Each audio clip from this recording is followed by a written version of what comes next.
इसलिए दूसरी बात मैं हिंदुस्तान के मुसलमानों को खुले रूप में कह रहा हूं, ये कोई चेतावनी वेतावनी नहीं है, क्योंकि मैं चेतावनी देने लायक नहीं हूं।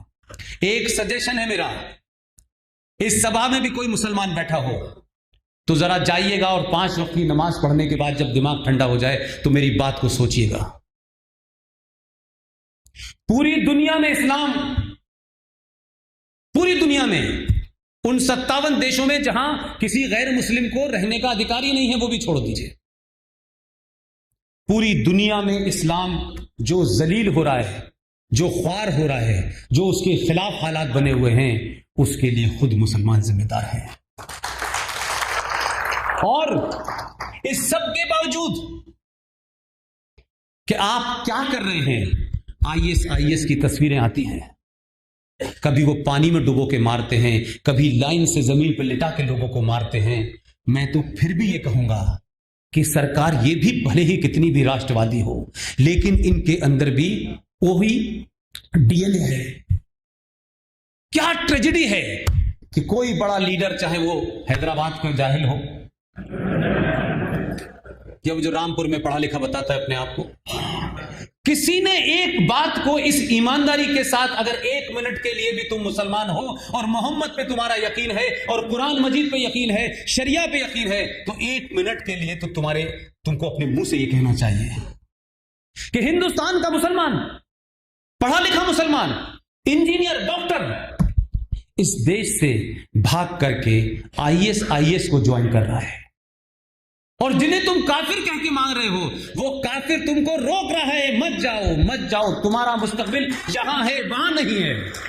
बाकायदा फौज लगाई जा रही है, पुलिस लगाई जा रही है, खुफिया पकड़ पकड़ के वापस लाया जा रहा है, भाई वहां मत जाओ। फिर भी तुम कहते हो कि ये प्रधानमंत्री एंटी मुस्लिम है, फिर भी ये तुम कहते हो। हमारा होता कि जाओ जिसको जाना है, तुमने अगर मरने का सोच लिया है तो फिर हम नहीं कुछ कर सकते। इस सब के बावजूद कि 1000 साल तक तुमने इस देश के साथ क्या किया है, एक राज्य जहां तुम्हारा संविधान चलता था वहां तुमने कैसे प्रोविजन पास किए हैं, उसके बावजूद भी हमने 5000 साल पुरानी सभ्यता नहीं छोड़ी। और वो मुसलमान जो आईएएस और पीसीएस होकर के जा रहे थे, उसे ज्वाइन करने जा रहे थे, उसको भारत की हिंदू सरकार और हिंदू प्रधानमंत्री रोक रहा है। इससे ज्यादा आप हमसे क्या चाहते हैं भाई? और फिर भी हमारे दामन पे दाग है। आप अपनी महिलाओं को, जो कुछ आप उनके साथ कर रहे थे कुरान मजीद का नाम लेकर के, खुद नरेंद्र मोदी को क्या तकलीफ थी उसमें? आप करिए ये, क्योंकि तो आप कर ही रहे थे पिछले 70 साल से। तो इस बात को हवाले के तौर पे कहता हूं, तो कुरान मजीद जिन लोगों ने नहीं पढ़ा, मैं हिंदुओं से भी कहता हूं कि कुरान थोड़ा थोड़ा पढ़ लिया करिए आती। और जिस दिन आप कुरान मजीद पढ़ लेंगे, याद रखिएगा 5000 साल तक सनातन संस्कृति को कोई मिटा नहीं पाएगा। पढ़ लीजिए बस एक बार, ईमानदारी से पढ़िएगा। कुरान मजीद में एक जगह लिखा हुआ है कि अल्लाह अपने बंदों से ये फरमाते हैं कि इस कायनात, ब्रह्मांड, सृष्टि में मैंने सब कुछ तुम्हारे लिए बनाया है, तुम्हारी हर जरूरत के लिए मैंने चीज दी है तुमको, लेकिन इस सृष्टि के साथ तुम्हें कैसे रहना है, क्या करना है, ये मैंने सारी हिदायतें, इंस्ट्रक्शन दिए हैं। अगर तुम मेरे बताए रास्ते से भटके या उस रास्ते से उतरे तो मैं इसी सृष्टि के ऊपर ऐसे लोगों को भेजूंगा जो तुम्हें मेरे रास्ते पर ले आएंगे। अब ये कोई गैर इस्लामिक बात है? ये कोई मुसलमानों की शान में गुस्ताखी है? जो कुरान में लिखा है इतना ही पढ़ के बता रहा हूं, तुम पढ़ नहीं रहे, मैंने बता दिया।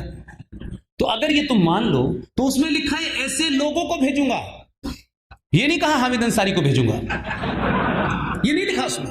ऐसे लोगों में वैसे ही आ गया है, और इसीलिए बिना लाग लपेट के उसने चुना तो वो आपके वोट से गया। आपको लगता था जाति हमारा काम होना चाहिए था, उसने कहा ना, अल्लाह ने भेजा है, पहले अल्लाह ने भेजा है जो उनके बंदे रास्ते से उतर गए हैं। और एक महिला के साथ जो जघन्य अपराध कर रहे हैं, जो कुरान में नहीं लिखा है, उसको रोका, 3 बार ऑर्डिनेंस लाके रोका। अब सोचिए कि जो आईएएस में मुसलमान पढ़ा लिखा उसको ज्वाइन करने जा रहा है, वो भी इसी हिंदू सरकार उसे रोक रही है। जो हलाला के नाम पे औरत के साथ आपने खेल खेला, जो आप कोर्ट में साबित नहीं कर सकते क्योंकि गैर कुरानिक था, वो भी कुरान का हवाला दे दे के बेचारा बता रहा है। अब आपकी मोहब्बत में उससे कुरान भी पढ़ लिया, आप क्या चाहते हो? तो टोपी नहीं लगाई, इसका दुख है, लेकिन कुरान को सही मायने में पढ़ के उसको इंप्लीमेंट कर दिया तो तकलीफ हो रही है, क्योंकि उससे दुकान बंद हो रही है आपकी। तो मुसलमानों से मेरा सिर्फ इतना ही कहना है, भारत के मुसलमानों से कहना है कि आप बड़े खुश नसीब हैं। आपको गर्व भी नहीं होना चाहिए, इस धरती का एहसानमंद होना चाहिए। इस धरती ने कभी रंग के और शक्ल के और मजहब के नाम पे किसी के साथ अन्याय नहीं किया है। इतने अत्याचारों के बाद 700 साल तक जो अत्याचार किए जिन लोगों ने, आप उनको अपना हीरो मानते हैं। आप औरंगजेब रोड और बाबर रोड रखने पे गर्व महसूस करते हैं, जिन्होंने धर्म के नाम पे इस देश की मेजॉरिटी में माओ बहनों के साथ क्या किया है। हम उस दर्द को भी सीने में लगाने के बाद कभी हमने सामूहिक तौर पर सड़क पे फैसला करने का नहीं सोचा। बार बार 15 मिनट के लिए झूठ मत मांगो। ये जो शौक हो गया है कि हमारे धैर्य और हमारे तहम्मुल का इम्तिहान तुम 15 मिनट से मत लो यार। बहुत हमने कोशिश की कि हम इसका जवाब न दें, लेकिन समाज में सब कोई गांधी जी नहीं है, कुछ गॉड से भी होते हैं।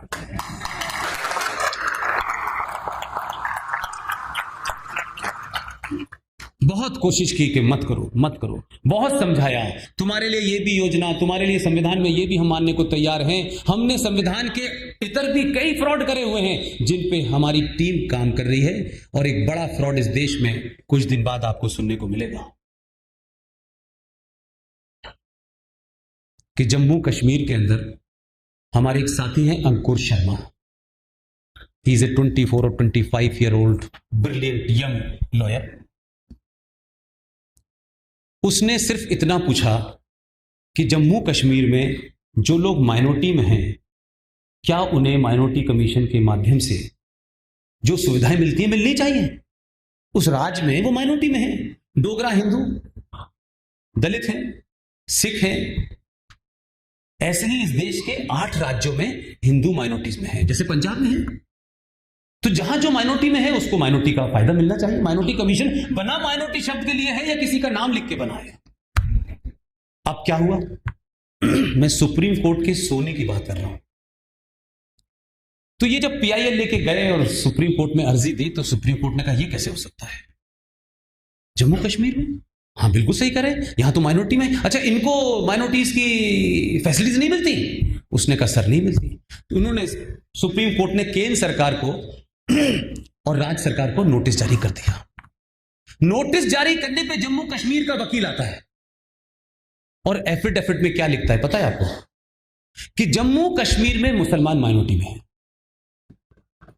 अब सुप्रीम कोर्ट का जज ना तो हंस पा रहा है ना रो पा रहा है, और हमको तो पता था खेल क्या है इसमें। तो सुप्रीम कोर्ट ने केंद्र सरकार को और राज्य सरकार को नोटिस दे दिया है।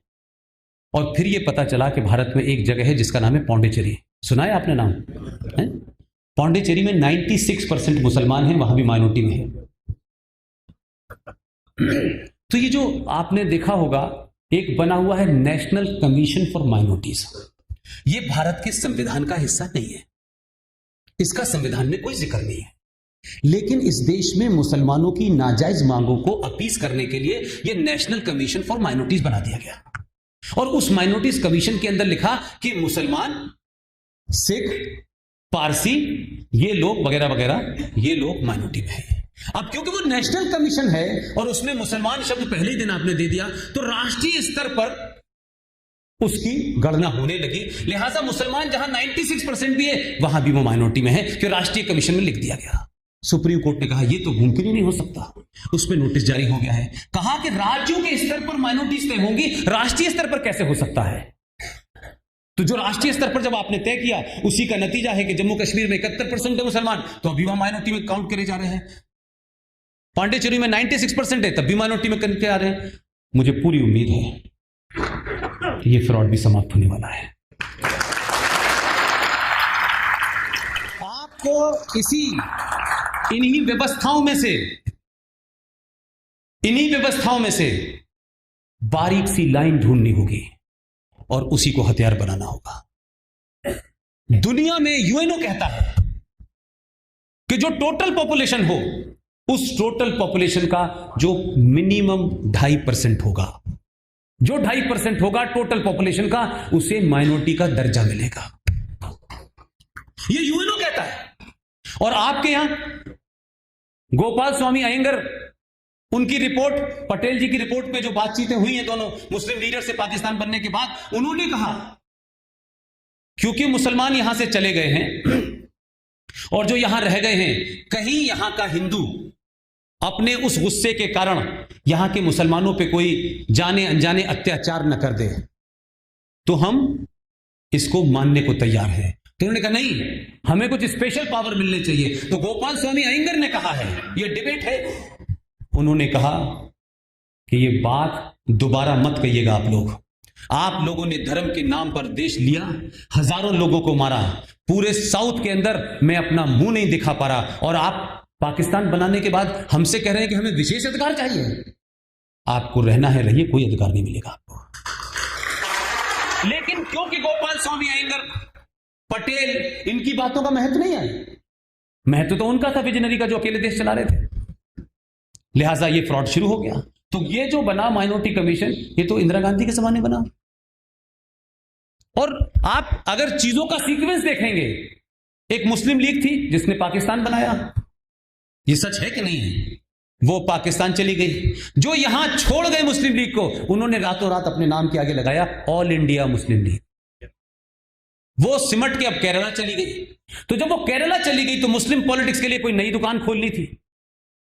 तो श्रीमती इंदिरा गांधी ने मुसलमानों से कहा कि एक नई दुकान खोलो। मुस्लिम लीग तो बंद हो गई, क्योंकि तो हमें सेकुलरिज्म का बुखार है कि जब तक हम मुसलमान हिंदू नहीं करेंगे तो वोट नहीं मिलेगा। तो उसी 1973 में एक एनजीओ बनाई गई, उस एनजीओ का नाम है all India Muslim personal law board. यह मात्र एक एनजीओ है, लेकिन टेलीविजन पे कांग्रेस के एक लीडर कहते हैं कि इसका जिक्र कुरान शरीफ में है।